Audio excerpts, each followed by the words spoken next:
Hello, everyone, and welcome to Talking Logistics, where we have conversations with thought leaders and newsmakers in the supply chain logistics industry. It's my great pleasure to welcome to today's program Richard Palmer, who's Parcel Sales Director at Uber Freight. And today we're going to talk about the parcel shipping best practices. So I remember when I started as an industry analyst, almost 25 years now, relatively few companies were shipping via parcel. I mean, you can say that it was kind of a niche mode for a small segment of the market. But fast forward to today, and with the rise of e-commerce, parcel shipping is now a critical mode of transportation for retailers and many manufacturers too, especially during the holiday season that we're in right now. So, what is the current state of the parcel shipping market? What challenges and opportunities lie ahead, and how can technology like a transportation management system help companies navigate this environment? So those are some of the key questions we're going to explore in this episode, and it's great to have Richard on the program to share his insights and advice on this topic. So Richard, welcome to the program. Thank you. Glad to be here and excited to talk about parcel with you. Awesome.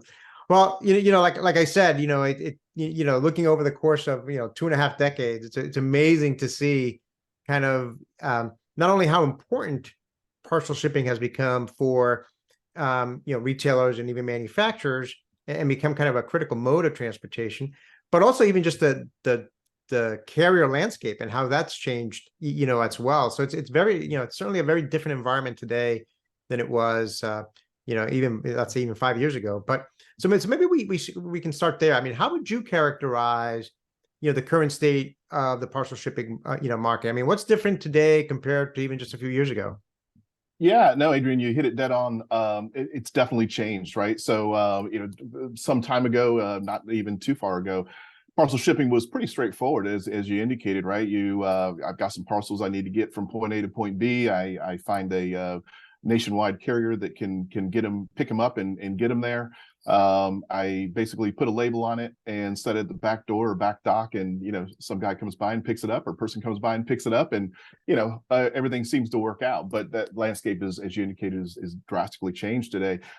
Pandemic certainly had a big part of that. During the pandemic, there were particularly retailers and high volume people that the carriers weren't able to deliver the volumes they had, so they had to make adjustments. So as far as what's changing in the marketplace, some of the things here at the end of the year that always come up is the what we call GRIs, or general rate increases that the parcel carriers put out there, which they need to do from time to time. But those have definitely increased, certainly as inflation has and the demand has. So some of the things that are changing rapidly is the cost of parcel shipping, and that's definitely affecting shippers, retailers. And if you look at it, you kind of have a triangle effect of things, with each point kind of pulling people in a different direction, with the parcel in the middle, right? So you got the CFOs saying, hey, our shipping costs are continually rising, they're eating into our profits. Go into the shipping manager or logistics manager and saying, what are we going to do about this? So they're kind of being put on it, and likewise they've got their customer focused person, either their CSRs or the marketing team are saying, customers are demanding free shipping and they want it sooner and faster, right? I always like to say the joke of or the statement of, what's the first thing people ask after they click buy now online? And it's, where's my order, right? They have an acronym for it called WSMA, where's my order?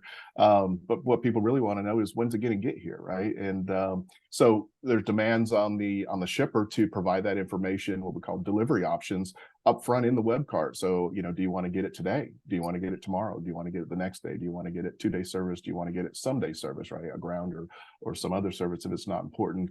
And there may be prices with those things, and some of those options may be free, but ultimately, the consumer is driving the marketplace with their demands, and the shipper is kind of stuck in the middle of how do I meet all of these demands? Lower cost, faster service, free shipping, and in some cases white glove service. Yeah, that's right. I mean, I think you highlighted a number of different things there, and the free shipping is always, it's funny, right? So we all know that there is no such thing as free shipping. Like you said, the CFOs and those that are focused on the transportation side, are seeing that line item continuously increase, and particularly with the GRIs that you talked about, and the fact that the carriers are becoming much more selective too on what parcel shipments they want to take. I mean, there's a greater focus on their end, to really focus on profitable freight, and not just take shipments for the sake of just growing volume for the sake of growing volume. They're becoming much more disciplined as well in terms of, what kind of shipments they take. And then I think we've also seen the rise of, regional carriers kind of filling, like you said, because of the pandemic, because of the carriers, the big guys, the UPS, FedEx, USPS, and even now Amazon. I think I just saw in the Wall Street Journal they supposedly are now the top volume carrier out there with their own network. But because everyone's kind of becoming much more selective, the role of regional carriers has become more important too, right? Yeah, no, you're absolutely correct. And that kind of gets into, what is the solution to this, triangle of danger, if you will, that shippers are kind of being faced with, how do they overcome this challenge? And yeah, you hit it dead on. I mean, as we move forward in this, as rates increase and demands increase from the marketplace, and the need to lower, shippers are going to having to seek alternate options, right? Get more creative, understand stuff. And ultimately kind of where we try to come in is from a technology point of view. How can technology really help me solve this problem, as it has many other problems in industry? So yes, having the ability to leverage regional carriers, also same day carriers, right? So the shipping options, or the shipping methods that are being used by a shipper, can also impact the amount of sales they get, right? So you mentioned Amazon, and we all know, if we're looking at something on someone's website and we see the shipping is free, or I have expedited, but what does that mean? What does expedited mean? Does that mean I get it tomorrow? Does that mean I get it in 3 days? Whatever. What does free mean? Whatever. Like, what? I can go to Amazon and get it in 2 days or 1 day, right? And they do a pretty good job at it. So shippers are finding, retailers, especially e-commerce retailers, are finding, maybe they're losing sales because they're not providing those options. But they also have the challenge of how do I fulfill those options, right? If I give a promise to somebody that they can have it in 1 day, 2 day, or same day, how do I logistically achieve that? How do I keep that promise? And again, that's kind of where we try to come in at Uber Freight, in providing a technology service that can, number one, manage all those carriers. So using the majors as well as we call the minors, the regional carriers, and same day carriers to fill that gap, meet that need, possibly even at a lower cost, and while providing those options out there to the marketplace, to the consumer, to allow them to capture those orders. Yeah, so it sounds like a lot of challenges on the shipper front in terms of things they're facing, that triangle you talked about, right? Yeah. And the different tensions. Certainly opportunity, as I think you kind of alluded to. Amazon does a good job at this, but certainly it's an opportunity for companies too. If they're able to manage that triangle effectively, they can use parcel shipping as a revenue driver, as a way to differentiate themselves, in the market. So I think I think it's interesting to look at it both, not only just focusing on the challenges side of things, with the cost and finding, capacity and so forth, but also the opportunities that are there to drive growth. Now you talked about, technology. So maybe let's dive a little bit more, into that. I mean, how can technology, let's say specifically, a TMS, a transportation management system, help shippers manage and optimize their parcel shipping processes, and what capabilities are most important? Yeah, happy to jump into that. And you're correct. So leveraging technology, particularly like a parcel TMS that we offer, allows shippers to really take advantage of things that a human wouldn't be able to do, right? Some really good people out there at math, but we learned a long time ago, punching into a calculator for most people is a lot quicker. And same thing on the parcel side, right? So we like to talk about our parcel TMS answers that simple question that most shippers have, which is, how do I ship this, right? And from a human perspective, if I'm in the warehouse and I've got to get something out, and maybe somebody's requested this to be there tomorrow, my natural assumption is I'm going to get a next day label, right? I'm going to get a next day service. I'm going to pay for it. I'm going to put the label on the box, and it'll get there tomorrow. Problem solved. No questions asked. But you have a much higher cost on that. If you look at, and what technology can help is looking at the details of those orders and saying, oh, well, I'm located here in Atlanta. I live on the north side of town. Maybe that order, I'm shipping it from the north side of Atlanta to the south side of Atlanta, or maybe even Chattanooga, which is close by. And that's not going to get on an airplane if I buy a next day ticket, if you will, or label. But I'm going to pay that cost anyway. I can find that maybe I can send it ground if it's close enough based on the zip code proximity, and save a lot of money and still meet my delivery commitment. So those are one example, and I can give others around identifying the savings and how technology can help. And one of the other ones is proximity. A lot of shippers often have multiple DCs or distribution centers where they're shipping stuff out of. Oftentimes you'll find they have one, kind of East Coast, West Coast, and maybe one in the Central or Dallas Fort Worth area. So again, using technology, I can automatically look at those origin and destinations, assuming I have product or stock in all those DCs, and identify the cheapest and quickest place to ship it from, where to fulfill it from. So, and that kind of gets more into the planning, or what we call upstream, right? So I've got a bunch of orders today. It may be 100, it may be 100,000. And what's the best way to ship this, right? So obviously, a human can go through and put them in a spreadsheet and start crunching stuff and maybe work some formulas up and this and that. But a parcel TMS can do those things automatically and help them plan, right? So you've got a bunch of stuff that's due, that's got to get out. You promised to deliver tomorrow.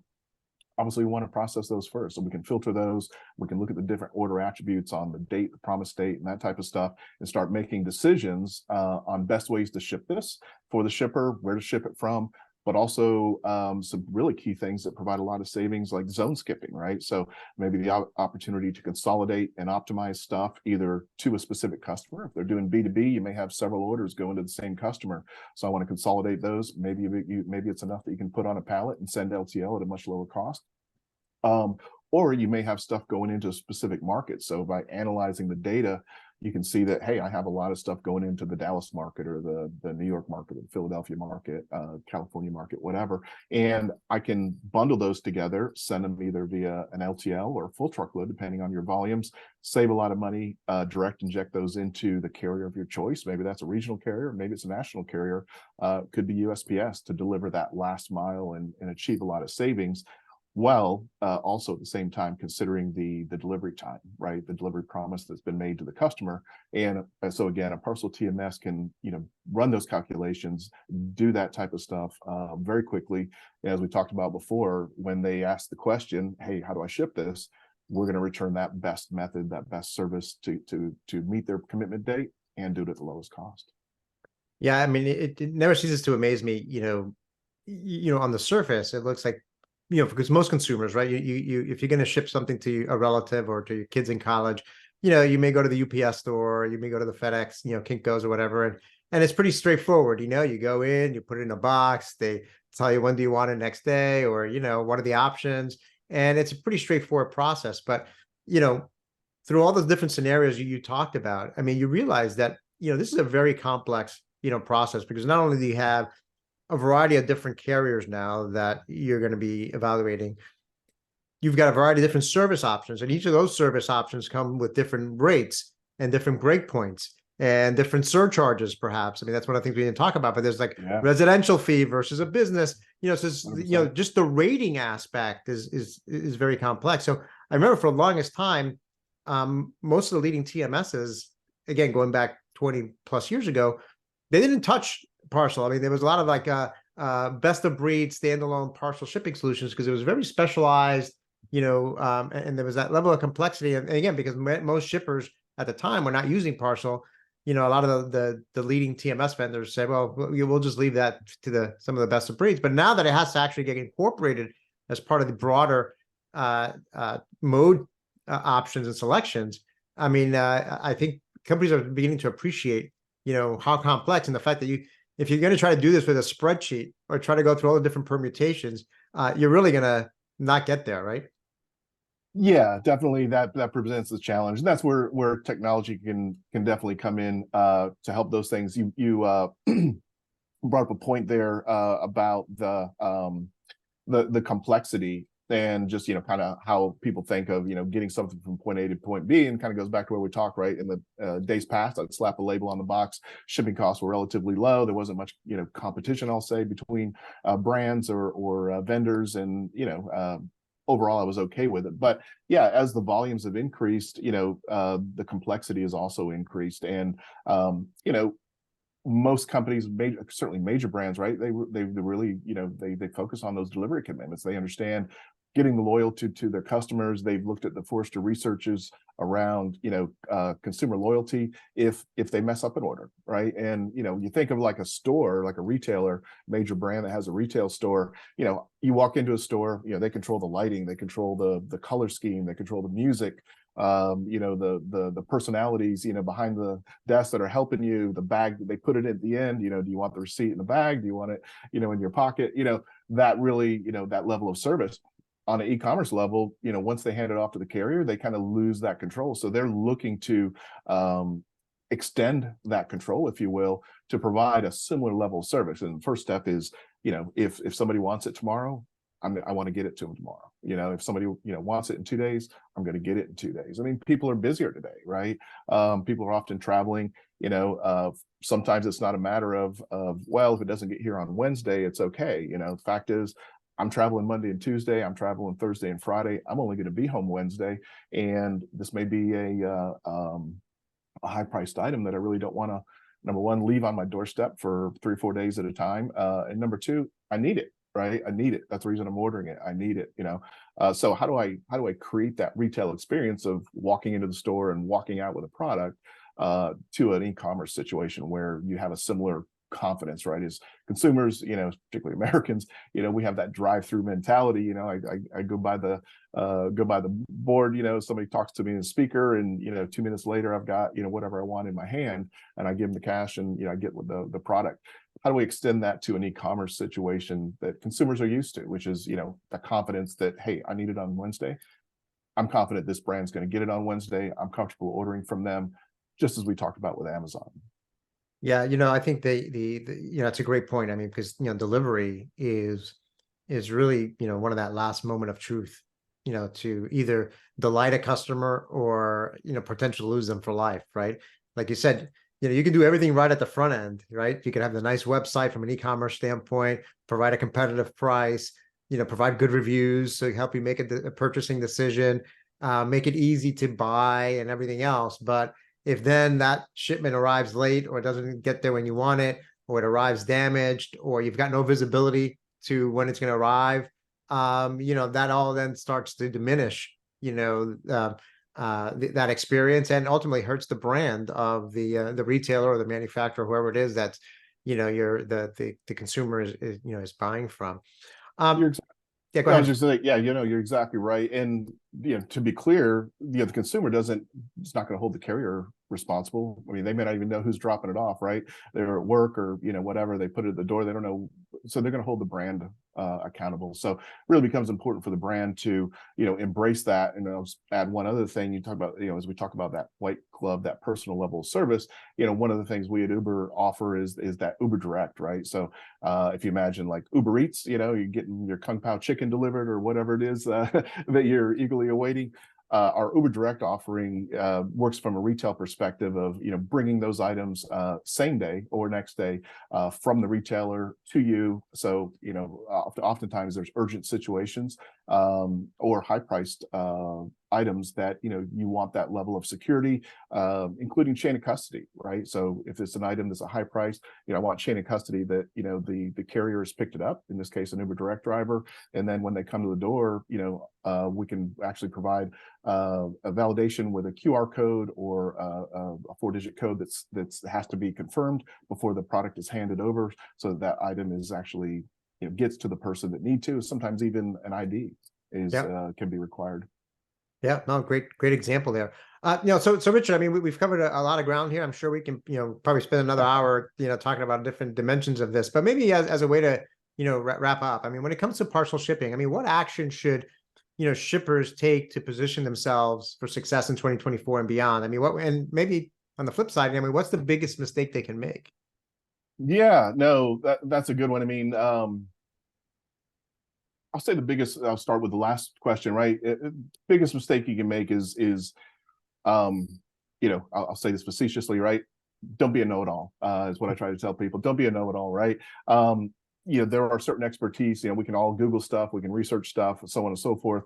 But ultimately an expert is the person you want to rely on that works in this area, is familiar with what's going on, and knows how to, don't want to use the word negatively, but manipulate the attributes of the parcel shipping market. So that being, carriers, carrier rates, as we've talked about, some of the we call value drivers on ways that I can ship stuff, to kind of put a plan together to ship most efficiently, which specifically is reducing my cost and getting it there on time. As far as things people need to look at, as we talked about, the market has changed, the landscape has changed. Previously, I'd partner up with I call them the two cousins, right? National carriers, or three of them. And, I'm going to go all in with those. Today, things have changed. People often tell me, well, I've got volume discounts, this, that, and the other. One of the biggest negotiating factors with carriers, and they all do a great job, but is the ability to walk away, right? The ability to move your volume to another carrier. So sometimes we look at those volume discounts for people and we find out, well, you're spending an extra X amount of dollars with them to hit this next level or this discount level. They're only discounting your shipments Y amount, which over that volume equals X. Let's look at these other carriers potentially, or regional carriers, or zone skipping, or other things that we can do, and your savings may likely be more significant than that volume discount. So embrace diversity is what I like to tell people. Embrace a multiple carrier strategy. Explore those carriers, work with somebody that knows those carriers and can look at your shipping profile and see that, hey, I've got a lot of stuff going to the West Coast. Here's a couple West Coast regional carriers that I want to at least explore, right? You may explore, you may find that, I'm fine with who I have, right? I'm fine with a national carrier, but you may also find that you can not only get some savings, but maybe get a faster delivery from them, because most of them are doing same day or next day delivery once you get it into their network. So diversifying your carrier mix and really being open to that concept, despite what many carriers convince you of, which is you have to give me all your volume and I'll promise I'll give you the best deal.